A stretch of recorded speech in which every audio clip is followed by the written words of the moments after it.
Family अस्सलाम वालेकुम। कैसे हैं आप सब? आई होप आप सब लोग बहुत अच्छे होंगे और मेरी दुआ है कि बहुत मस्त बहुत ही स्वस्थ रहें। तो फ्रेंड्स, यहाँ पे आप लोग देख लीजिए किस तरीके से ये पूरा ना बोर्ड जो है हम लोगों का ख़राब हो चुका है। ऐसे लग रहा था किसी ने ना पीट पीट के इसको तोड़ा हो और ये पूरा निकल निकल के बाहर आ रहा था। और यहाँ पे भीगी थी दाल, मसाले सब कुछ रखे थे, इनको ग्राइंड करना था। तो समझ नहीं आ रहा था क्या करना है। तो अम्मी ने बोला कि तुम यहाँ से निकालो इसको और तुम पुराने वाले घर की तरफ जाओ, वहाँ पे इसको मतलब कि पीस लो सारी चीज़ें। तो मैं यहाँ पे सारा अपना जितना भी सामान था सारा लेके आ गई। और ये आने जाने में बड़ी दिक्कत होती है, इतना सारा कुछ लेके आना पड़ता है, आपको पता है उड़द डालना थोड़ा टाइम भी लेती है पीसने में। तो फिर मैं यहाँ पे अपना सब कुछ मतलब कि बड़ी के लिए और दही बड़े दोनों चीज़ बनाने हैं, सिंपल वाले और मसाले वाले। तो दोनों के लिए मैंने यहाँ पे दाल अच्छी तरीके से पीस ली। आप देख सकते हैं अभी कितना ये फ्लफी सा है। तो इन चीज़ों को पीसने के बाद ना जो मसाला था उसको भी मैं ग्राइंड कर लूँगी। और सबसे बड़ी टेंशन होती है ना जो लाइट की है, लाइट बहुत ज़्यादा परेशान करती है इस टाइम पे। और रमज़ान में ना लाइट बहुत ज़रूरी होती है, क्योंकि यही सारी चीज़ें ना दाल वगैरह पीसने में बहुत मुश्किल जाती है अगर नहीं टाइम से हुआ काम तो। और ये खेतों से माशाल्लाह से इतने प्यारे कुछ टमाटर आए हुए थे घर कि मेरा ना दिल खुश हो गया था। तो खाला वही सारी चीज़ें साफ़ करके और फिर थोड़ा सा जो पके होते हैं ना, रेड ज़्यादा होते हैं, उनको यूज़ के लिए निकाल लिए थे, बाकी सब थोड़ा सा रख दिए थे।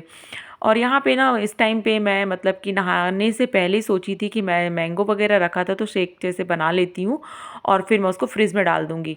तो फिर यहाँ पे फ्रिज में उसको रखी और यहाँ पे जो टमाटर यूज़ किए थे उनको रेड वाले डाल दी फ्रिज में। तो ये डेली यूज़ में काम आ जाएंगे।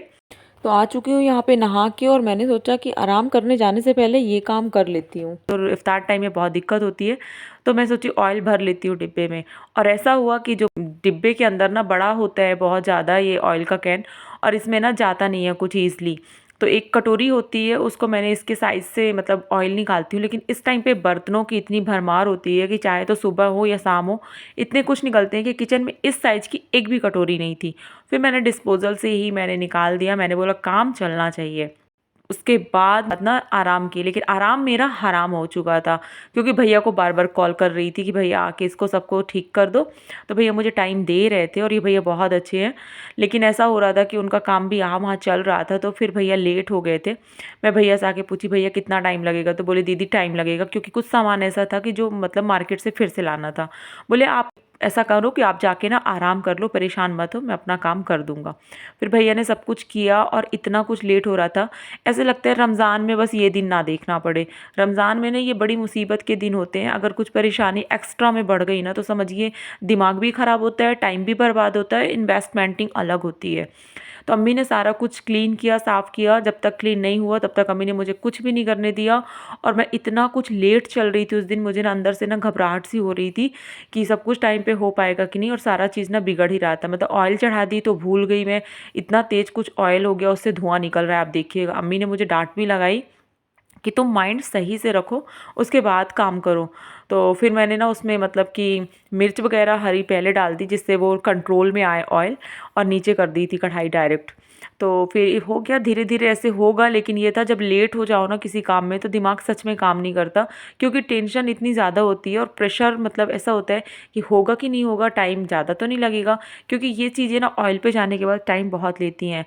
और दही बड़े अगर बनाने हैं ना तो वो तो फिर समझिए सारा दिन चला जाता है उनमें काम करते।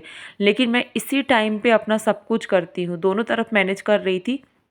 और मैं आज अना की बात याद आ गई कि अना बोला करती बाजी ऐसे करो, 2 कढ़ाई चढ़ा लो ना, 2 पे काम करो, मतलब एक ही चीज़ 2 पे बनाओ तो जल्दी होगा। तो आज कुछ ऐसे ही हुआ। और देखिए टमाटर भी मैंने ना हाफ़ कट करके डाल दिया था सीधे मसाले में, मतलब उसको भी कटना भूल गई थी मैं, इतना कुछ टेंशन थी।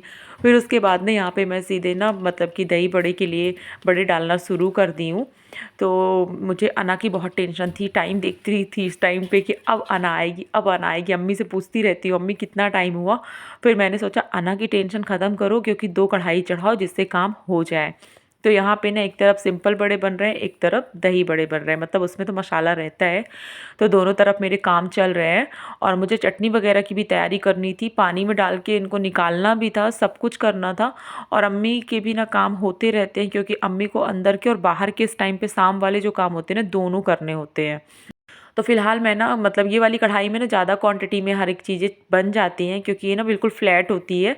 तो आप देख सकते हैं सारी चीज़ें हो रही हैं। तो मेरी उम्मीद है कि आप लोग के रमज़ान बहुत अच्छे चल रहे होंगे और बस कुछ दिनों के ही बाकी है और बस इसके बाद ना ऐसा होगा कि ये साल भर के बाद पता नहीं किसको नसीब होते हैं किसको नहीं होते हैं। तो अल्लाह पाक करे सबका नसीब अच्छा हो और सबकी लंबी उम्र हो, अच्छी सेहत हो, अच्छी तंदुरुस्ती के साथ आप लोग अपनी ज़िंदगी जिए। आप लोग के पीछे हम लोगों की भी ज़िंदगी अच्छी हो और जिनके भी घरों में परेशानियाँ हैं, मुसीबत है, वो सारी परेशानी मुसीबत दूर हो जाए। तो रजनी आंटी ने मुझे कमेंट किया था कि शबा रोज़ा ऐसे रखे जाते हैं ना कि मतलब कि पानी भी नहीं पीते। तो जी हाँ, कुछ भी नहीं, एक लौंग का फूल भी नहीं, पानी तो बहुत दूर की बात है, कुछ भी मुँह में नहीं जाता है। और एक दिन ने मुझसे बोला था कि आप प्लीज़ आपका महीना इतना अच्छा चल रहा है, आप मेरी बेटी के लिए दुआ कीजिएगा। तो मैं बताऊँ, मैं हर वक्त आपके लिए बेटी के लिए दुआ करती हूँ जिस दिन से आपने मुझे बोला था। और एक मेरे पास कमेंट आ रहा है जासिम का, जासिम की तबीयत इस टाइम पे बहुत ख़राब चल रही है। तो उसने भी मुझसे बोला है कि अप्पी आप मेरे लिए दुआ करो और सबसे बोलिएगा कि सब लोग भी दुआ करें। तो मैं हमेशा बोलती हूँ ना, दुआ का रिश्ता ऐसा होता है कि जो बनाना नहीं पड़ता है और उसमें ये बेनिफिट है कि अगर हाथ उठा के आपने अपने लिए नहीं किसी और के लिए जो मंगाया ना, वो अल्लाह पाक आपको उसी चीज़ से नवाजते हैं जो आपने उसके पीठ पीछे उसके लिए मंगाया है। तो प्लीज़ आप लोग दुआ कीजिएगा कि उसकी तबीयत ठीक हो जाए। और मैं तो सबके लिए दुआ करती ही हूँ और मैं ये अपना फ़र्ज़ समझती हूँ और मुझे बहुत अच्छा लगता है। तो फ्रेंड्स, यहाँ पे मेरी चटनी भी हरी वाली बन चुकी है और ये खुल ही नहीं रहा था बॉक्स। ये तो मेरे मुंह की एक्सरसाइज करवा दिया था उस टाइम पे कि मतलब किसी तरीके से खुल जाए। और मेरा पूरी तरीके से दिमाग बटा हुआ था चारों तरफ, अगर कुछ बिगड़ता है ना तो फिर बहुत दिक्कत होती है।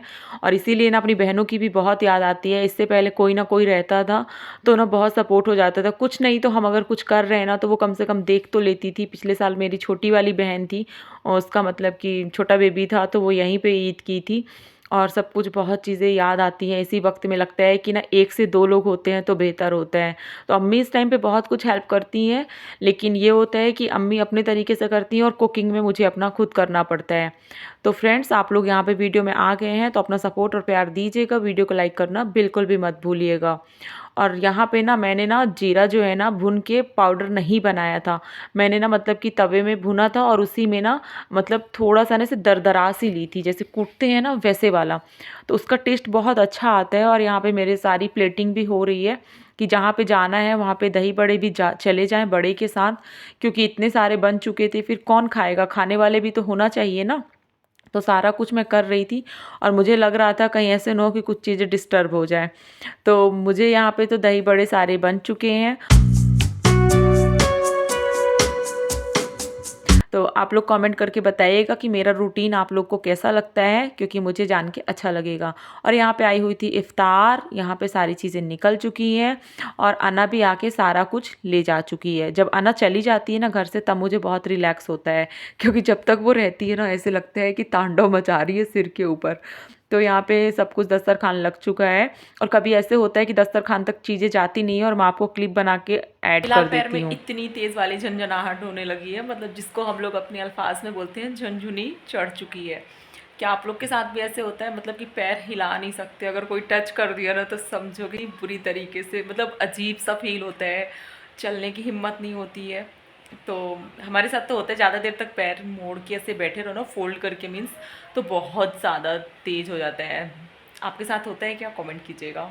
कि फ्रेंड्स, आज मैं आपको दिखाती हूँ, हमेशा बोलती हूँ ना, जात पात बिल्कुल नहीं देखना चाहिए, इंसान का दिल से रिश्ता देखना चाहिए। खेत वगैरह संभालते हैं और लेके आई थी चने का साग। तो ये मेरे घर में जब भी बैठती हैं जब मैं रहती हूँ। अभी मैं नहीं थी ना तो आती थी और अपने काम से काम करके चली जाती थी और बोलती थी तुम नहीं हो तो मुझे बैठने का दिल नहीं होता। तो ये बहुत ही अच्छी हैं। तो फ्रेंड्स, मैंने अम्मी से बोल के कढ़ी बनवाई थी। तो ये ना जो रेड वाली बैगन होती है उसकी है। अब मिलूंगी कल। अस्सलाम वालेकुम, अल्लाह हाफिज़।